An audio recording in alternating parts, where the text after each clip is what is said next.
Welcome to 10-1, Behind the Badge Indigenous Policing, an initiative of the Quebec Association of First Nations and Inuit Police Directors. This podcast is created to shine a light on an often overlooked reality, Indigenous public safety. Through open and meaningful conversations, 10-1 explores the lived realities of Indigenous policing, the leadership behind it, and the unique challenges and innovations shaping community-based public safety across Quebec and beyond. My name is Melissa Potier, Assistant Communications Coordinator with the Association, and I'm joined by my colleague, Charles Magna, Communications Coordinator. Together, we host conversations that go beyond titles, creating space for Indigenous police leaders to share their experiences, perspectives, and the work they do every day to protect their communities while advancing recognition, equity, and self-determination in policing. In today's episode, we're discussing a significant and timely experience, a recent trip to Texas, where Indigenous police leaders from Quebec took part in international discussions focused on public safety, cross-border collaboration, and the realities of policing Indigenous territories. We are honored to be joined by two respected police leaders. First, Ranatiiostha Swamp, Interim Chief of Police of the Akwesasne Mohawk Police Service, with 23 years of service. Chief Swans brings a deep understanding of his territory and a strong commitment to strengthening Indigenous policing through professionalism, accountability, and community-centered approaches rooted in Indigenous governance and culture. We're also joined by Dwayne Zacharie, Chief Peacekeeper of the Kahnawà Peacekeepers, a role he has held since 2004, a long-standing leader in Indigenous policing. Chief Peacekeeper Zacharie is widely recognized for his advocacy at the provincial and national levels, his commitment to equitable funding and formal recognition, and his leadership in advancing policing models rooted in Indigenous self-determination. Together, we share their perspectives on this international mission, what it represents for Indigenous police services, and why these conversations matter for the future of Indigenous public safety. Thank you for listening to 10-1.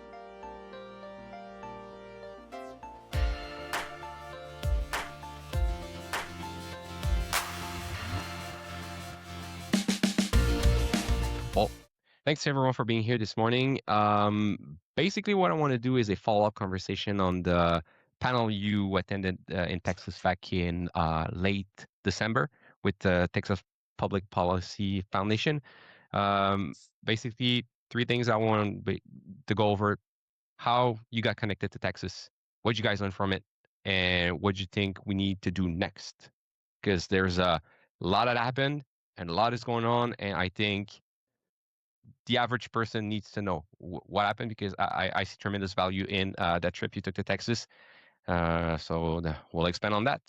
All right. So for people just hearing about this now, can you walk us through how it got started? So who called who and how this came about that both of you would go to Texas? Well, I guess I can start. The trip to Texas evolved from our participation in the Canadian Border Coalition workshop that took place in Ottawa in October.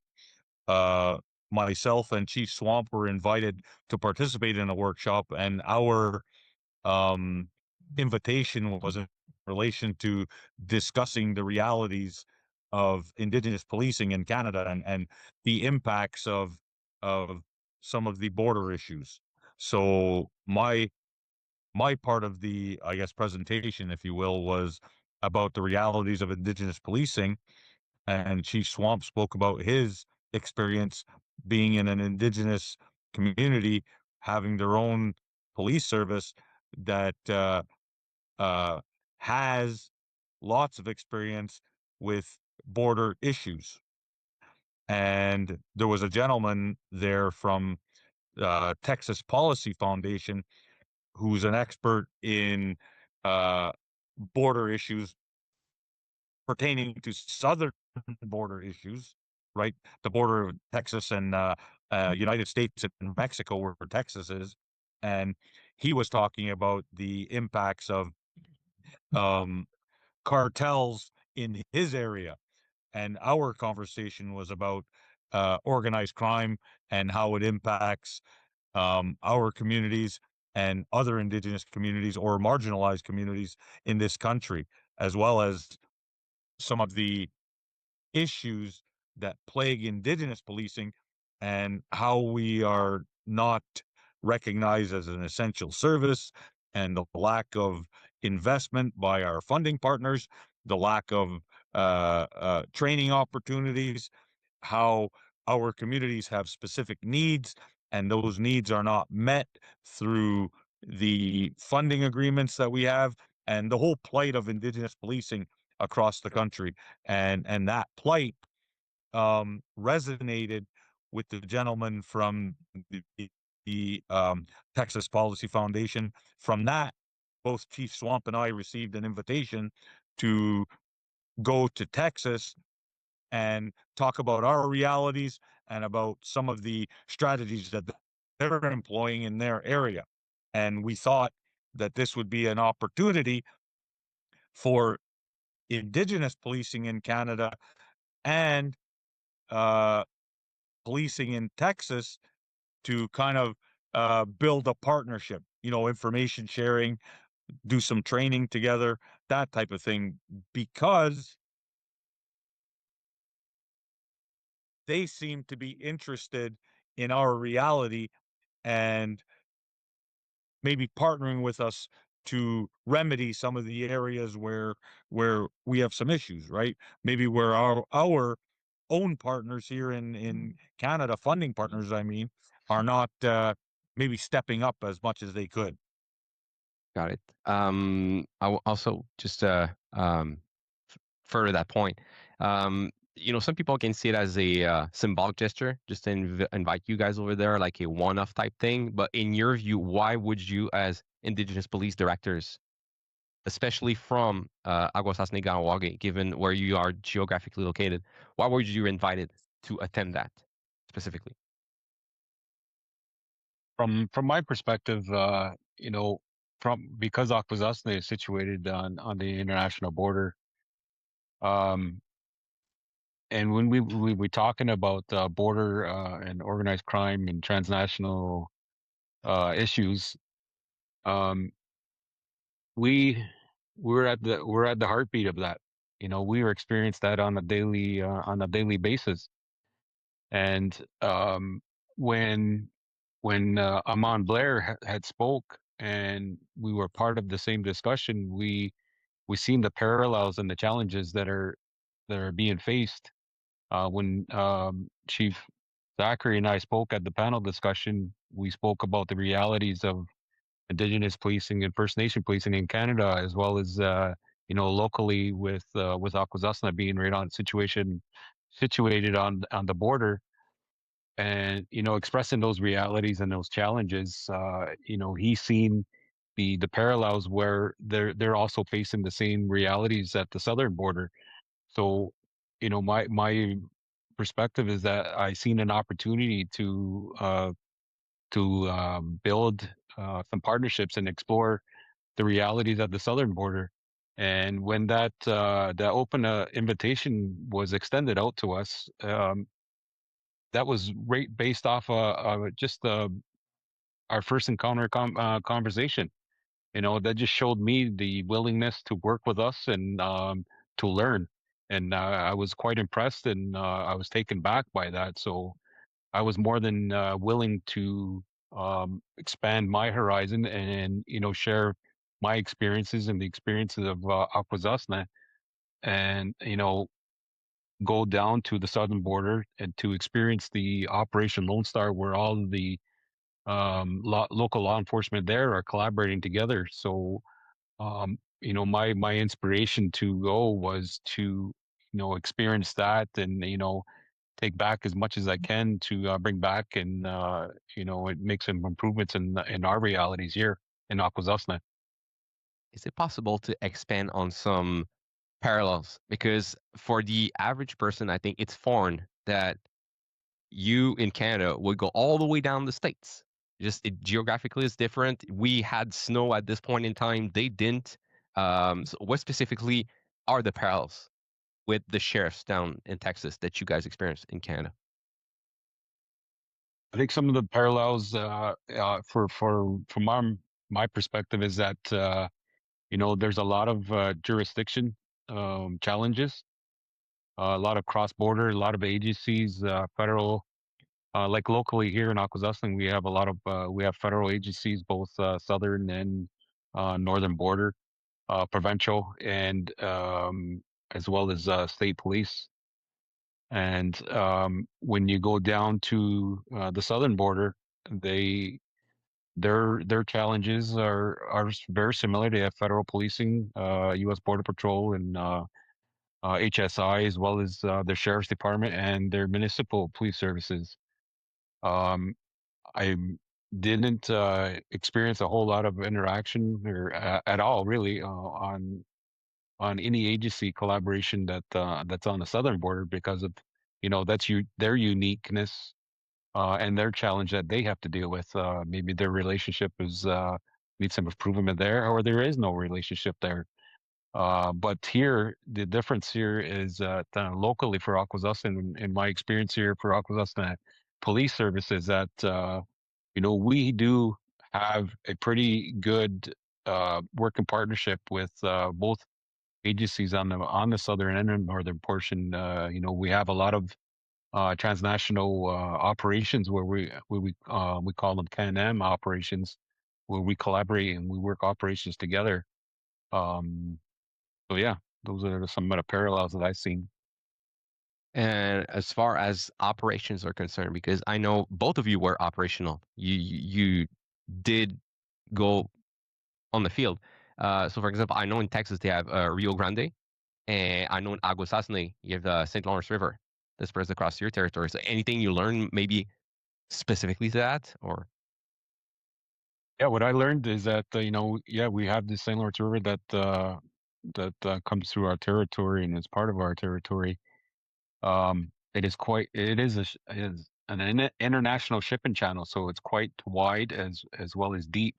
And the realities that the Texas and Mexico border is that the Rio Grande is very narrow and not so deep at all, but yet it is a division within that area, and it is a challenge, and it's quite when we experience cross-border incidences where persons or commodities are being transported across, whether it's south or north, we experience it, and we in our perception that the transaction is very quick.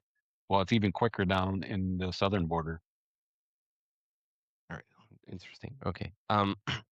If we go maybe go back a little bit in time, how do you see how has organized crime evolved over the past 20 years? Because I know it was one of the main issues on the sheriff's have to handle in Texas, and one of the reasons why both of you went there is to discuss this topic of organized crime. So how has that evolved over the past 20 years? I think organized crime has been evolving for a very long time. I wouldn't say just in the last 20 years. I think all of us are experiencing population growth in our areas.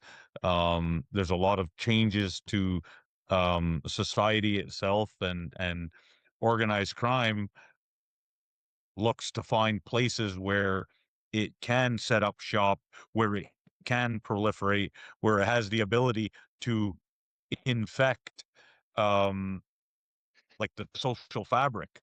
And organized crime preys on marginalized communities, and like it's very easy to find a place in Indigenous communities, and those communities across Canada that are lucky enough to have their own Indigenous or First Nation police service, they have a leg up, and they have that ability to work on the issues that plague them. But most First Nation communities don't have their own police service, or they have to rely on somebody from the outside who may not have their best interest at hand. For us, like, the safety and well-being of our community members is paramount, and organized crime is always looking at using different tools uh, to evolve and to proliferate and to continually improve their position or grasp on our communities. They use fear and intimidation. They disrupt families. They use economic instability. They like force themselves on people and communities. They do forced work. They work in different areas, like with drug trafficking, forced work, labor camps, human trafficking, all of these things. And once you're involved with them, there's no way out. Like there's human rights violations. They cause public health crisis. They get involved in the fabric of everything, businesses, everything, and it's very hard for communities to get out of those cycles.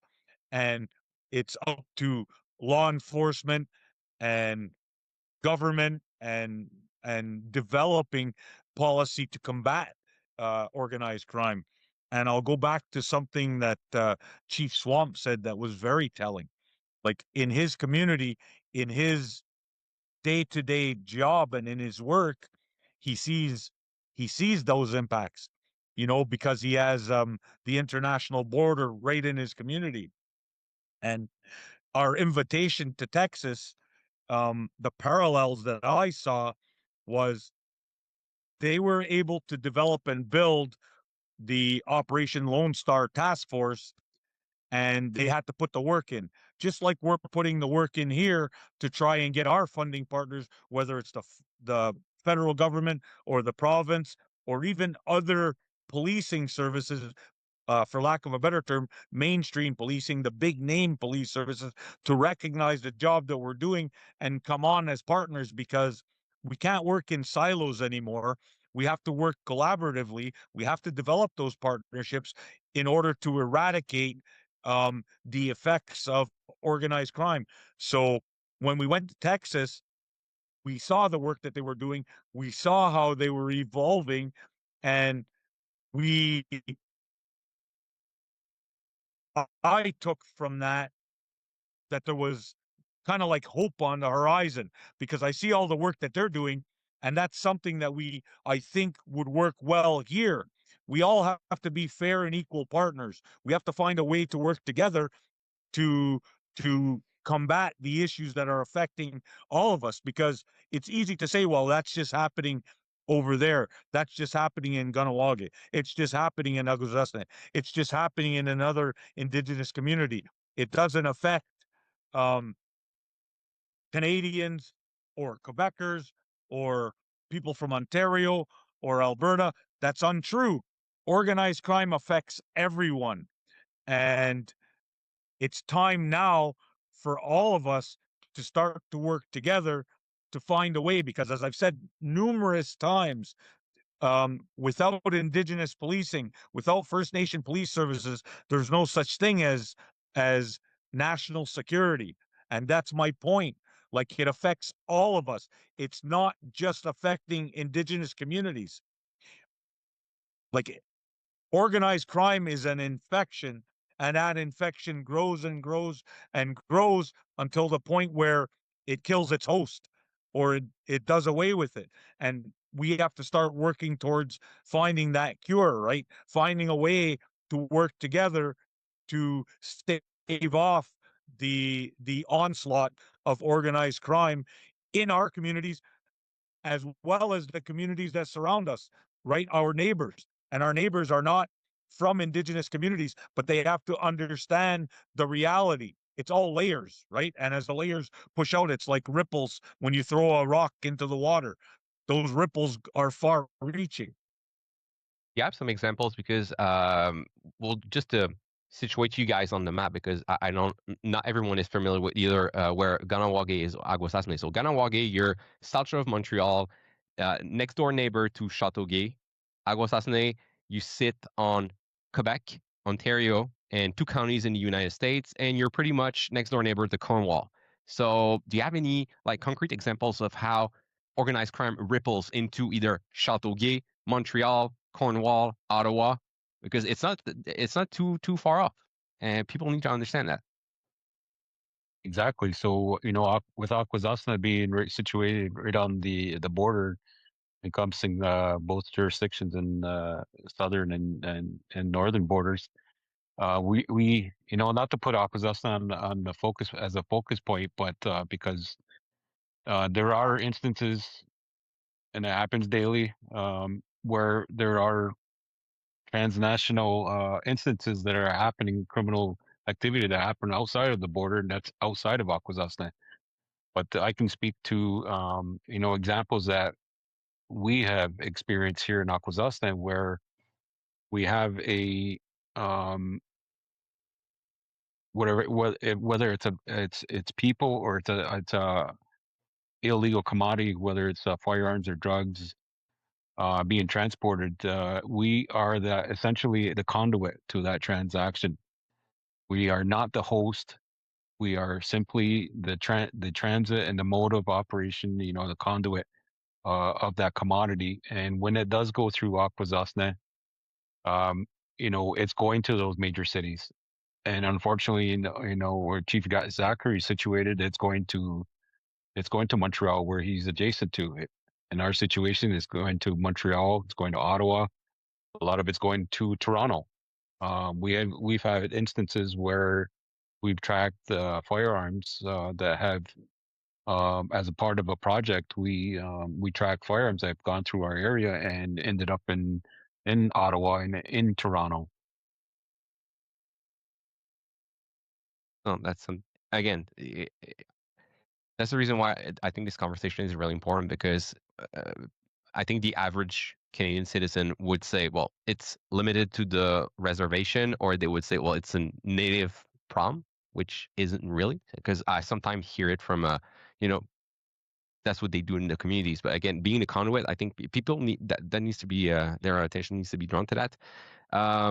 If we just go back to Texas a little bit, because I remember in the conversation you had on the panel, they gave the example of saying the sheriffs, they were dealt a heavy hand, and pretty much similar to what First Nation policing is experiencing. What is it that you learned down in Texas that you would bring home and apply here? And you don't need to be specific. I don't want to give away the playbook to the criminals listening, but anything that you guys have learned that maybe an insight or something that you might bring to your operations? Sure, I can speak to a bit. What I learned right off the bat is the openness to share law enforcement to law enforcement, and from my perspective, that goes a long way because it's providing immediate mutual respect. So immediately once we got there, we were part of the operation briefing. Immediately, what I seen is multiple, and I mean multiple agencies in this location that we were at. The amount of law enforcement that were there during the operation briefing just showed me the amount of interagency cooperation and coordination that was taking place. With ultimately with that one goal is to disrupt the organized crime within the area. Um, you know, that's something that I seen, and what I want to do is build on that within the area of Akwesasne and continue to build those partnerships and enhance instances and build on those opportunities to have frameworks and policies to basically streamline those restrictions that were being faced, because we know, let's face it here, and be honest here, that law enforcement has to play by the book. Organized crime do not. And when we're talking about Akwesasne and all of our jurisdictional and restrictions here, um, the organized crime element, they absolutely know that, and they exploit it. They exploit all of those loopholes. They exploit our community members. We need to build on that, and learn from it, and move forward and continuously adapt to um, the all of the different examples that organized crime is adapting throughout time. Chief Zacharie, anything you said on Texas? Chief Swamp's comments about what he saw in Texas really resonate with me, because our interactions with all of the law enforcement entities that we met with in Texas was extremely positive. You know, they brought us into their briefings. They made us a partner, and remember, this is like literally, we got off the plane and they immediately welcomed us into their fold, if you will. We had these good conversations, these interactions. They were very interested in learning about our reality. They took the time to ask questions. They drew their parallels as well about how they had to, like where they're at today was also an evolution. And it took time for them to get government officials to see the impacts of organized crime on their communities. And that's kind of where we're at. So going there gave me some hope that there would be or could be someone here uh, in Canada, in the provinces, that I guess could unveil themselves at some point and become a partner of ours to help drive the reality home. Indigenous policing in Canada needs to grow. It needs to expand. It needs to be properly resourced. We need to be um, an equal partner, because if ever we were to become extinct, think about the cost then. Think about the cost to taxpayers. Think about the reality. Think about all of the disruptions that it would have. Think about how it would affect services that people in Canada receive because Indigenous policing no longer existed. The the placement of officers would have to be revamped. You know, if you're looking to get a call for service answered in a short amount of time, that's no longer going to be the case, because now the responsibility falls on different services. Like, it could just never be a reality. So that's the gap that we fill. That's the gap that First Nation policing fills. And in order for us to continue doing the work that we do, we need to be a fair, treated as a full partner, and we need the resources that are commensurate with the needs of our communities, right? So that way we can do the job that we do. So that way police services in other jurisdictions can do the job that they were mandated to do.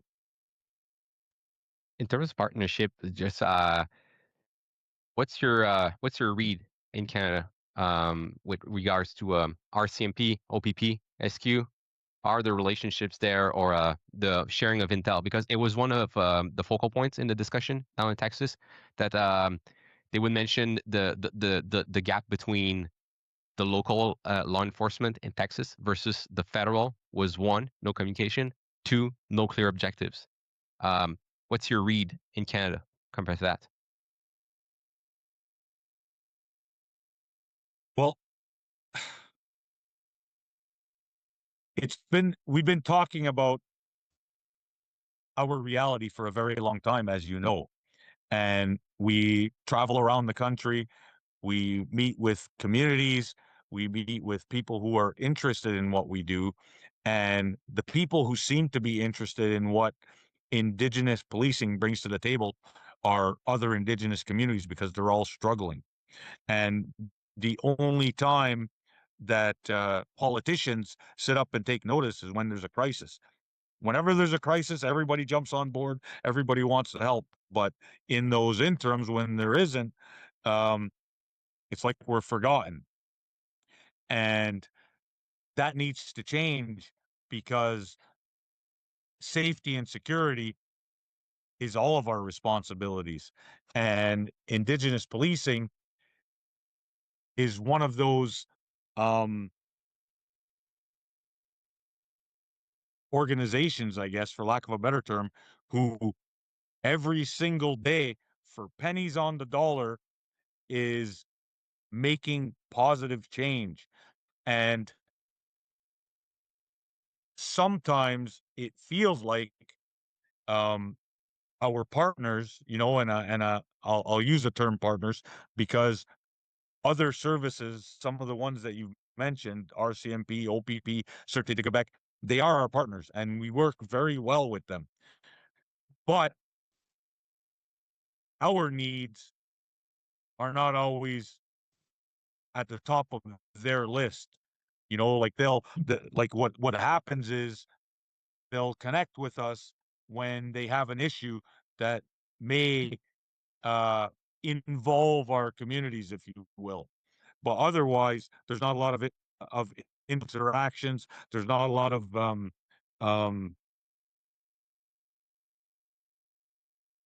work together, and that's the difference I think that we experienced with our trip to Texas. We have things in common. We have realities that we can parallel, but what's happening in Texas is different than what's happening in our respective communities.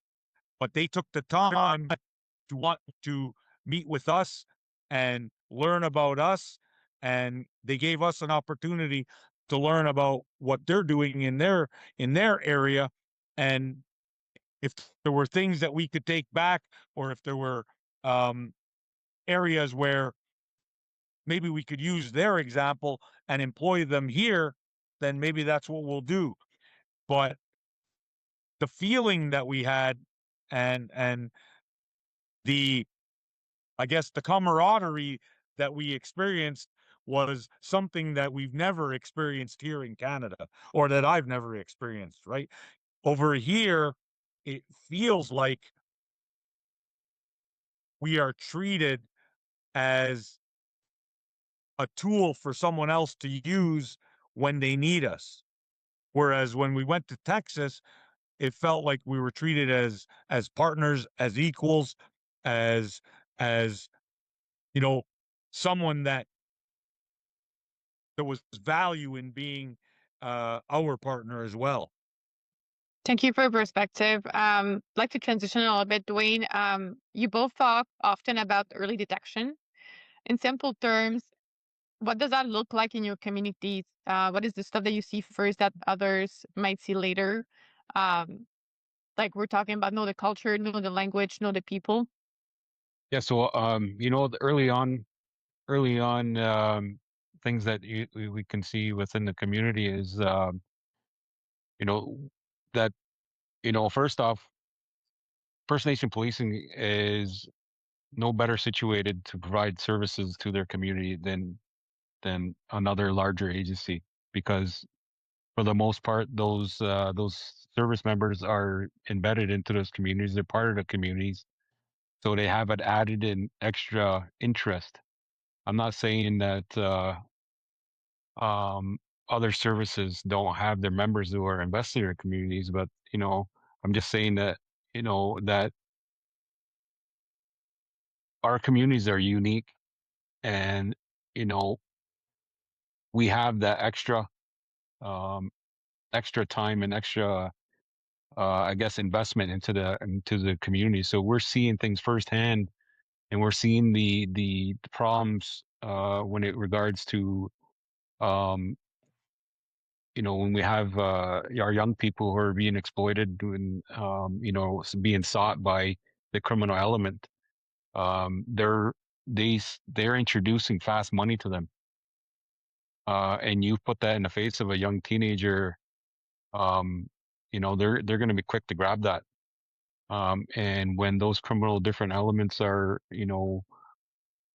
infiltrating our community and um, basically taking over and throwing fast money, just throwing coercion and threats and harm to family members themselves, they're going to be very quick to accept that, and um, they're gonna experience the quick money, and what brings to that is a continued relationship between our young people and those vulnerable persons who are facing financial hardships, and those criminal relationships that will continue on, and it's very hard to distance themselves from that. So once the criminal organized crime have infiltrated a certain group, they'll expand and they'll continue to expand because they're just using people and they're using our community. They're using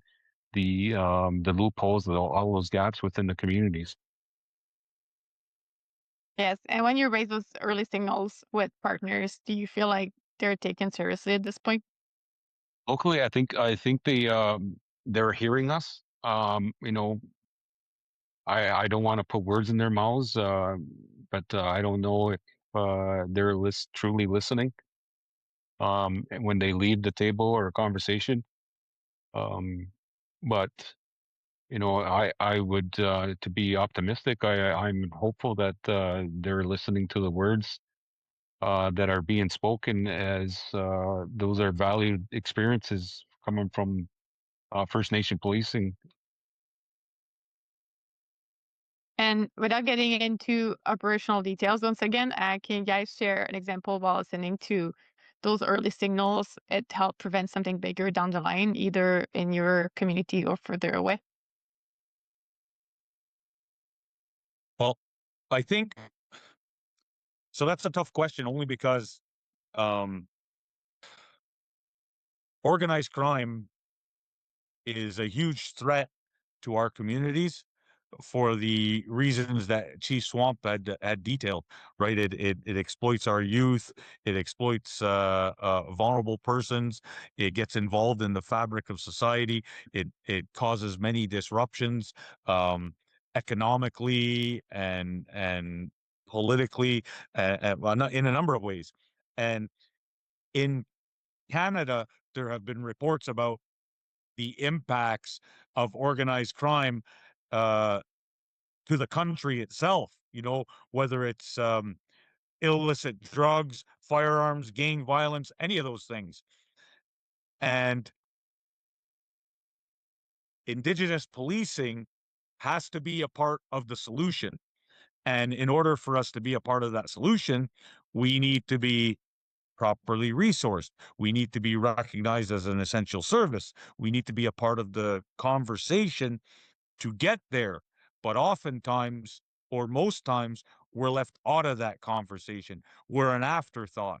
We're not resourced at the same levels. And oftentimes, uh, the big services don't get involved with us until the very end. And people are off working in these silos that we talk about. So we need to break down those silos. We need to be able to have conversations about what the goals are and how interconnected we all really are, and figure out a plan of attack to meet the needs of our communities, and as well as to improve security and safety in all of our communities, which then leads to um, an increase in national security. So without those conversations, without really and truly being a part of that talk, without people asking us what our needs are and then going forward in responding to our needs, things aren't going to change, and it continues to spiral in a downward trend, and it's not going in a positive direction. So all of these impacts are finally felt in our communities, and at the end of the day, it's our communities, they get painted with a brush saying, oh, they're havens for criminality. It's not the truth. Our communities want to be safe, our communities want to be secure, and without us, our communities are left very vulnerable. So we need to be a part of that discussion. We need to be a part of the solution. And Indigenous policing in Canada needs to be strengthened, because at the end of the day, organized crime is looking for the easiest way in to get that foothold. And where is it? It's in marginalized communities that don't have resources, that don't have the ability to fight back. Yes. You're talking about having those big conversations, Dwayne. Is there, in your ideal world, I know this is going to be a big question, but like, what change would you like to see, whether it's in the community or with other partnerships? How do you see things? Well, I mean, Indigenous policing in Canada, every single Indigenous police service um, has a policing agreement that's signed by the federal government, the province of jurisdiction that they find themselves in, as well as the community that they serve. And the terms and conditions have always been a limiting factor for Indigenous policing. And even though some of the terms and conditions have been removed, the reality is that the resources haven't been made available to do the things that need to get done, to grow and expand, to develop organized crime initiatives in order to combat the issues that plague our communities.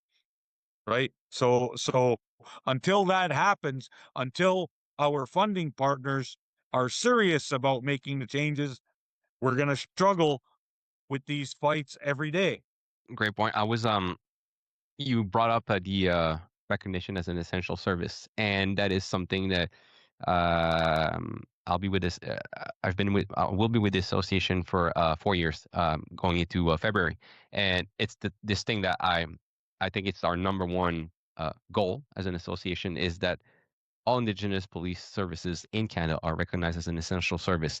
But say it comes into law, what does it look like concretely on the ground? Because I think it's like big, a vague concept of what what it is to be an essential service. And to add to that, you also mentioned, I think, the recognition with your partners, the other law enforcements in the country, besides the recognition from being on a level playing field. How would it translate to your operations, day-to-day operations? That's a really great question. And I mean, we've been talking about this and asking for this and fighting for this for a very long time, for Indigenous policing to be recognized as an essential service. And in 2018, uh, Prime Minister Trudeau at the time made it the mandate of the public safety minister to do that, to see First Nation policing recognized as an essential service. Here we are in 2026, still hasn't happened. And it's been stalled, it's been dragging on for years. Even before the mandate letter said let's do this, it still dragged on. All of us, every single Indigenous police service in Canada is limited by the agreements that they have signed. And they all only exist for as long as that policing agreement is in force for. Once it expires, they don't exist anymore. Where's the funding? And many Indigenous communities, the funding is so out of whack that it doesn't meet the needs of the community. Oftentimes, like they're having to take loans in order to meet their payroll, and like they're struggling just to exist. How do you expect them to be able to answer the call for service if they don't have the resources that they need to exist?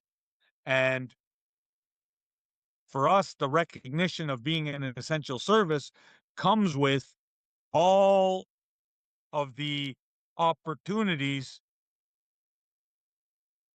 meaning properly resourced, being able to develop strategic plans, successions plans, being able to grow and expand, being able to train our members to be able to answer the call for all of the realities that we deal with in our communities every day. And every single community is unique. And the chiefs of police in those communities and their administrations there, they understand the unique reality that's inherent in their community. And right now, we have these funding, I guess, agreements that have these restrictions on us. And that means we have to kind of pick and choose the services that we provide to our community. It should never be like that. What, like, the agreements are very discriminatory, because it means that we have to provide service that's lesser than what other communities are receiving from their local services, or the services that are available to them. Should never be like that. The change needs to happen, and becoming an essential service means that we will be regarded by other services as equals. And at that point, we're hoping that the sharing of information, the inclusion in briefings and task forces, and in other policing endeavors happens more often and regularly, so that way we can all focus on the issues at hand, and that's combating crime in our areas. Swamp, any insights on how essential recognition as an essential service come into law? How would that translate into your day-to-day operations in Akwesasne? I think that for Akwesasne, we drastically make some improvements, and when we're talking about First Nation policing, gaining that essential service designation, it'll empower and properly resource and lead to trusted mutual trust and respect. When we're talking about partnerships, there is a fashion that First Nation policing is at a lower threshold and not incapable of completing basic frontline policing. In reality, First Nation policing is very well trained and quite capable of carrying on major investigations. We just need that recognition from the federal government and that designation as an essential service, so that we can carry on and complete those investigations.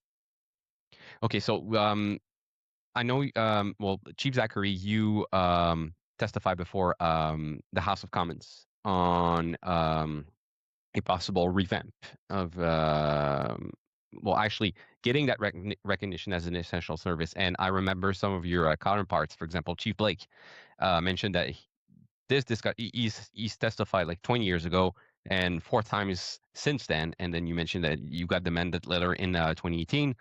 Have you seen any improvements? Let's put our pink glasses on. Any improvements over the past few years? Good question. And I mean, incrementally, there have been improvements in the funding to Indigenous policing across the country. But that's only come about because we've been pushing for this for years and years and years. I mean, we have the First Nation Chiefs of Police Association, we have the association in Quebec, we have the association in Ontario, all of those associations working collaboratively to put First Nation policing on the map. And I mean, First Nation policing, Indigenous policing in Canada must be recognized and supported by the government as a necessary and integral part of community safety. This means funding for First Nation policing services should be predictable, equitable, accessible, flexible, stable, responsive. Like, all of these things are paramount to the national security picture. And believe it or not, without First Nation policing, there's no such thing as national security. We're a part of that fabric. There are so many things that we do well. Nobody knows our communities and our territories better than we do. We need to be a part of that conversation. Chief Swamp said it extremely well, right? Indigenous policing has the skills, has the abilities. We just need to be properly resourced. We need to be able to plan into the future. And that's where we're lacking right now, is the agreements are too restrictive. They don't do what needs to be done. And because of that, our communities are struggling. And as an offshoot to all of that, communities around us struggle as well. And that means that organized crime, if you will, is proliferating. And we all need to be a part of the solution. To expand on that point, maybe if we keep in mind the average Canadian citizen that might be listening to this, say Chateauguay, for example, I think their funding is in terms of timeline, I think it's many, many years. Whereas your agreements, I think, are on the shorter end, like 3 to 5 years, I believe. So the vast majority of agreements for Indigenous policing are 3 to 5 years. There are some that have 10-year agreements, and I know that the government was looking at transitioning to 10-year agreements, but the problem is it's not consistent. And some of the comments that I made before is that funding agreements should be long term, so that way it's predictable, so communities know what their resources are, so they can build and expand and be able to provide the services that their communities need. Because if communities are able to answer the call for service, that also helps neighbors, surrounding communities, to be safer as well. And I mean, for us, we're trying to field a team of service providers that provide culturally responsive policing services to a unique type of community. And that's all that we're attempting to do. And the way things are today don't answer those needs. And I mean, Chief Blake did say those things. He's testified a number of times over many decades. That's true. In my time here as Chief Peacekeeper, I've had to do it for many years as well. We're not there yet. Things have been improving. The problem is it's glacially slow. It's so slow and so tedious to get anything to change. And I mean, again, I'll go back to something that was said earlier by Chief Swamp. Crime doesn't wait for anybody. Crime doesn't follow the rules. It just keeps evolving and getting bigger and stronger, and it's snowballing. And here we are. We have to follow the rules. We have to. We're stuck in these agreements that impact our ability to respond and act. You know, things need to change, and it's not like we're saying something that the government or that our funding partners don't know. They commission their own reports, and their own reports say they need to improve, they need to change, they need to do something different, and they haven't yet. So we need to make sure that that happens. And our voices continually push for this change. But I think it warranted that we, expand on that point, because I think the average person wouldn't fathom the idea of such short terms agreement. Once again, you're not running a lemonade stand. We're dealing with public safety, the lives of people, and that you have such a short time to plan for the future or to provide service is something that's difficult. And if we also further the point of crime doesn't follow the rules, at this point, I think it's, I like to draw the analogy of AI. I'll give you an example. So AI is a hot commodity right now. The legislative is playing catch up with AI because it's moving so fast. It's hard to follow AI. Same with the Olympics. Every cheater is hard to catch. They always catch them after the fact. I think at this point, you guys act and have been for many years acting as an essential service. It's just we need the recognition. I think legislative is lagging. It's just lagging at this point. It needs to catch up. And again, crime, it doesn't follow the rules. They're very innovative.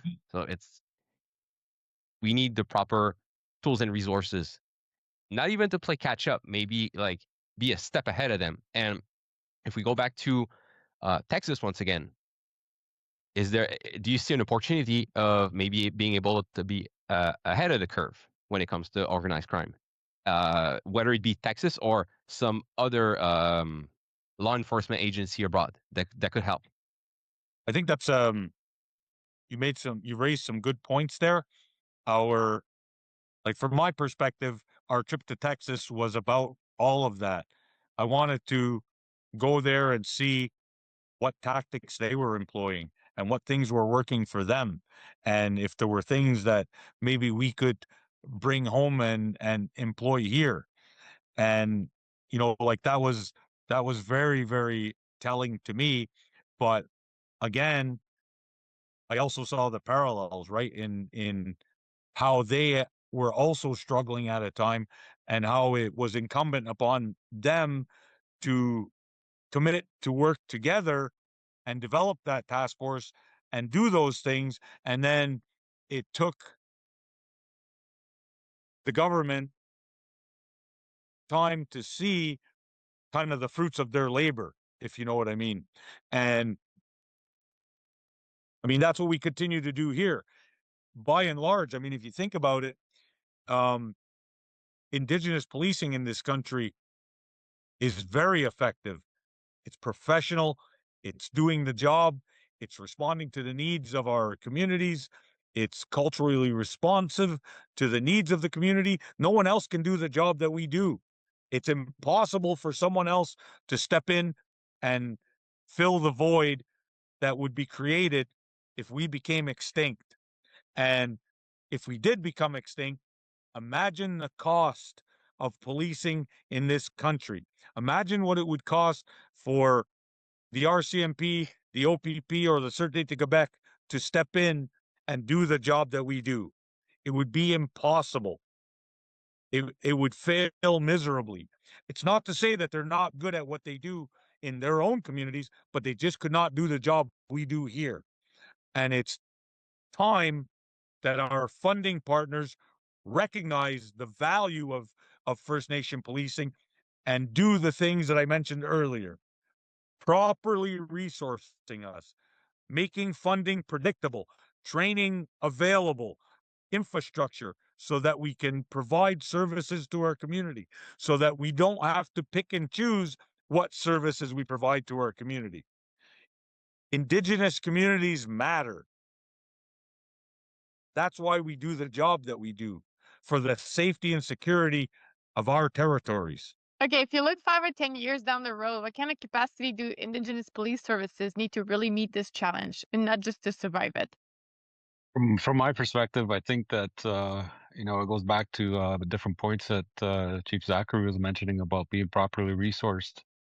When we are officially designated as an essential service, and we can begin to make those long-term projections, and then we can make those larger frameworks and strategic planning, and build on recruitment initiatives. Locally we have a major problem with recruitment, and we're not alone in that. That's a national issue that everybody's facing. So we would be better and well positioned to make those different long-term plans if we are designated as an essential service. Okay, well, just to follow up on the point that Chief Zacharie brought up, you shared in Texas in terms of funding, the average police officer is around it's $250,000 per head, and Indigenous police get about $150,000. Correct. Okay. Again, I always try to keep in mind the person listening to this conversation would be your average Canadian citizen. And I think everyone is mindful of their dollar in these inflationary times. And it's easy to prove that investing in Indigenous policing is one of the smartest way that one of the most effective use of taxpayer money. Whereas, as you brought up earlier, say we go extinct, then it's the SQ, it's the OPP, it's RCMP. It's not cost effective at this point. So that's one thing, because the question always comes up that what would you do with more funding? As you mentioned, you would have to choose between, oh, I'll do domestic violence or investigating. You can do both, as you should. So I think that's it's this point that the average Canadian citizen needs to understand is I think of all the people that don't have a First Nation community in their neck of the wood, it still affects them. Because say the SQ in Quebec, then all 22 police services we have in Quebec, say poof, disappear. SQ has to take over. Do they have the manpower to take over? And how much is that going to cost? Well, exactly. I mean, they don't have the manpower for one, and the pushback from Indigenous communities would be so great that it would create other issues, right? It would be um it would be a political nightmare as well. Like, people don't understand how important Indigenous policing is to the safety and security of not only our communities, but our neighbors as well.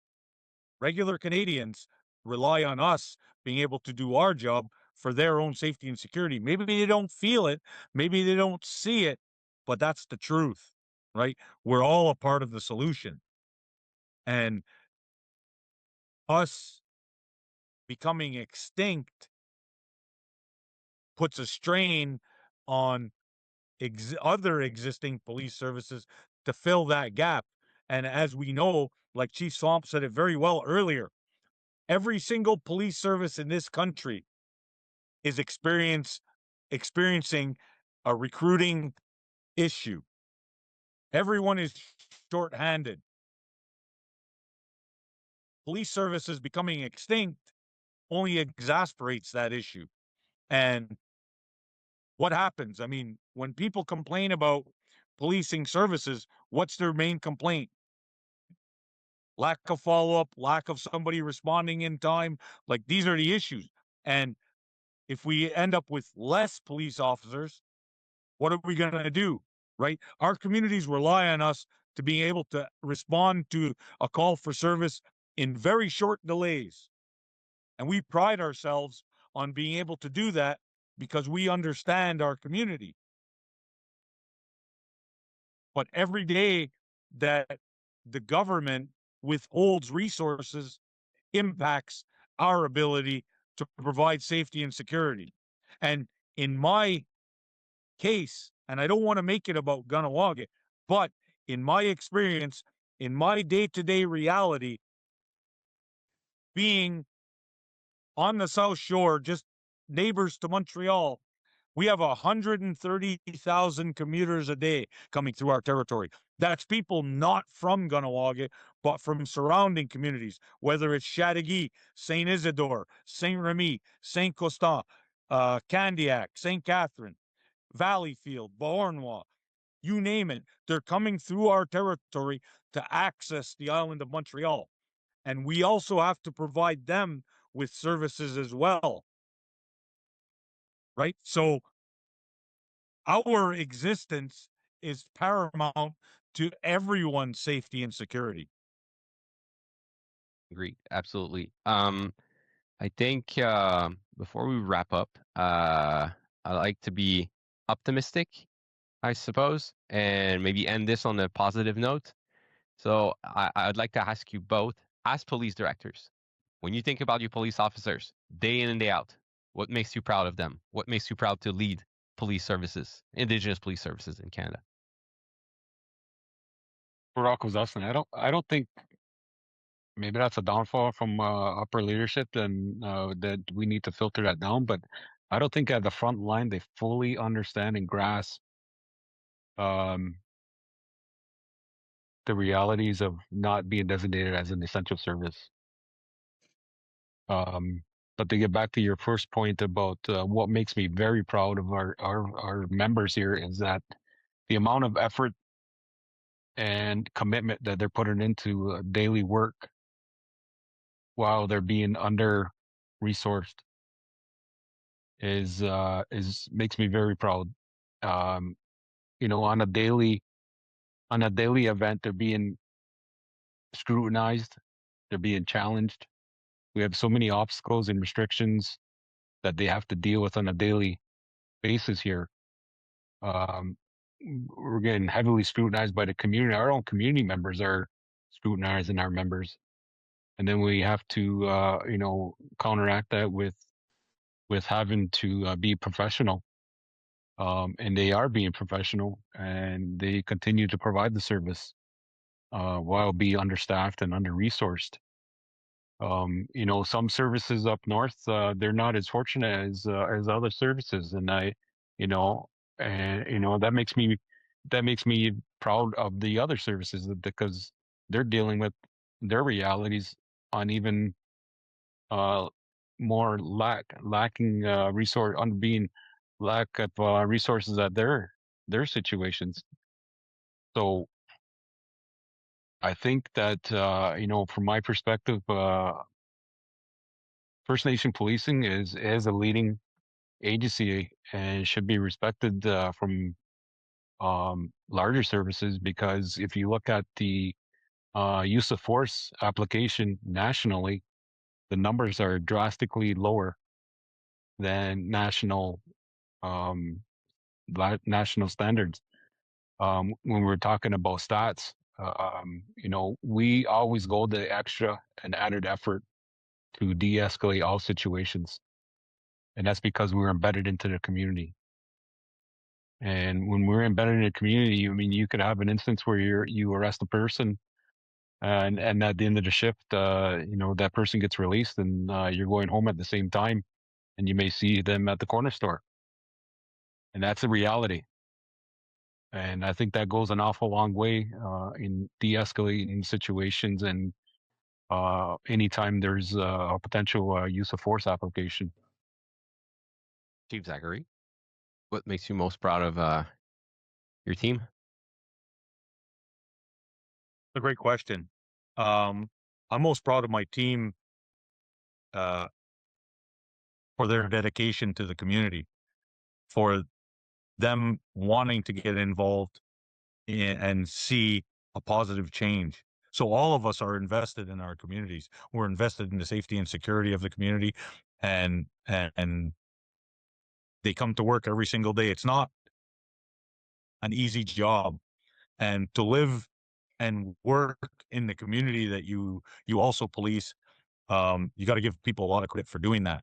And I believe Chief Swamp said it very well. Like, there are so many facets to being an Indigenous police officer, to providing these services to an Indigenous community, to understanding the needs of the community, understanding the history and the culture, and like the historical traumas, and knowing how to apply community policing, true community policing, because each and every member committee is looking at us, and we're under a microscope.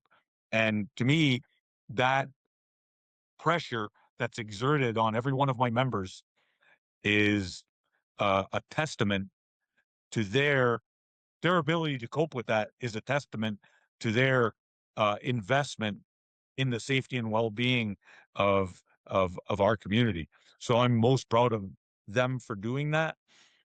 And Chief Swamp is right. I think that as leaders in Indigenous policing, it's our responsibility to have these discussions and basically to fight the fight, so that our members can continue to do the great job that they're doing. Right? It's incumbent upon us to find the resources, to find the training, to make available the equipment and infrastructure so that we can build a community that's safe and secure, that people are proud to call home. Couldn't agree more. Once again, I'm very appreciative of your time. I'm very appreciative of your voice and what you do for Indigenous policing in Canada in general. Speaking as a civilian, I learned to appreciate the work you do and truly understand, because it's something that is not easily understood, even from your own communities. I don't think they understand the extent that of work you guys do. to get this service rolling. So thank you very much again for your time. I hope this is listened wide and beyond our own our wildest dreams, because there's a lot to unpack, and hopefully we can achieve all these goals that we discussed earlier. Mel, anything you want to add? You said it all. All right. So much to add. Thank you so much for your time again. Yeah. Very well said.